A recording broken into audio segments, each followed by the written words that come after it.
Hello ស្ដីអូនចាសស្ដីបងហ្នឹងហើយអូនថ្ងៃនេះអូនឯងមានអីពិសេសសម្រាប់ជំរាបជូនដល់អតិថិជនក៏ដូចជា fan ពួកយើងហើយព្រោះដោយសារតាក់ទងជាមួយនឹងមុនចូលឆ្នាំខ្មែរបងឃើញខាងហាងអូនឯងធ្វើ promotion ពិសេសតាក់ទងជាមួយនឹងធុងបាសអញ្ចឹងណាអញ្ចឹងឥឡូវថ្ងៃនេះបងមកឆ្លើយតបជាមួយនឹង comment អតិថិជនក៏ដូចជា fan នៅក្នុង TikTok ក៏ដូចជា Facebook page អញ្ចឹងក៏សួរថាបន្ទាប់ពីចូលឆ្នាំខ្មែររួចតើខាង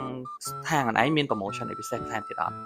ចាបងសម្រាប់ធុងបាសគឺយើងនៅតែបន្ត promotion អញ្ចឹងបង promotion របស់យើងគឺលក់លាងឃ្លាំងហើយបានលក់លាងឃ្លាំងក៏មានហើយបានថ្មីក្នុងកេះក៏មានដែរដូចបងឃើញអញ្ចឹងនេះខ្ញុំបង្ហាញឲ្យមើលចុះឆ្វេងដៃខ្ញុំហើយខាងក្រោយ background ខ្ញុំគឺពេញ full stock ហ្មងបងគឺយើងមាន promotion តម្លៃចុះនៅសល់100ក៏មាន50ក៏មានតម្លៃលើនឹងក៏មានថ្មីក្នុងកេះអីគឺមានទាំងអស់ហ្មងបងអូខេអញ្ចឹងមានន័យថា promotion ពួកអូនឯងនៅតែបន្តអញ្ចឹងមាន discount ចាប់ពីតម្លៃ$100ជាងឡើងទៅហើយអូនចាចុះក្នុងករណីភ្ញៀវគាត់ចង់ធ្វើការតេស្តសាកល្បងអីគាត់ចង់ឲ្យយើងផ្ញើជាវីដេអូអីផ្សេងៗចូលតាម page តើខាងពួកអូនឯងមានសេវាកម្មនោះដែរអូន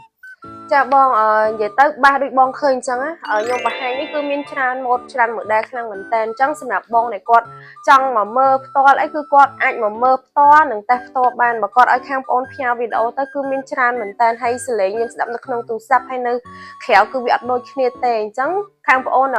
ចង់ឲ្យបងមកធ្វើការស្ដាប់នៅក្រៅផ្ទាល់ហ្មងមិនដឹងពីសំឡេងបាសយើងផ្ទាល់ថាប្រុសបែបណាសលេងលឺបែបណាសលេងបាសអុកខ្លាំងបែបណាគឺគាត់ដឹងខ្លួនឯងផ្ទាល់ច្បាស់តែម្ដងបងត្រូវចិត្តមួយណាយកទៅមួយនឹងហ្មងបងអត់ឲ្យបងខកបំណងទេអូខេអញ្ចឹងអូនមួយទៀតតាក់ទងជាមួយនឹងធុងបាសអញ្ចឹងណា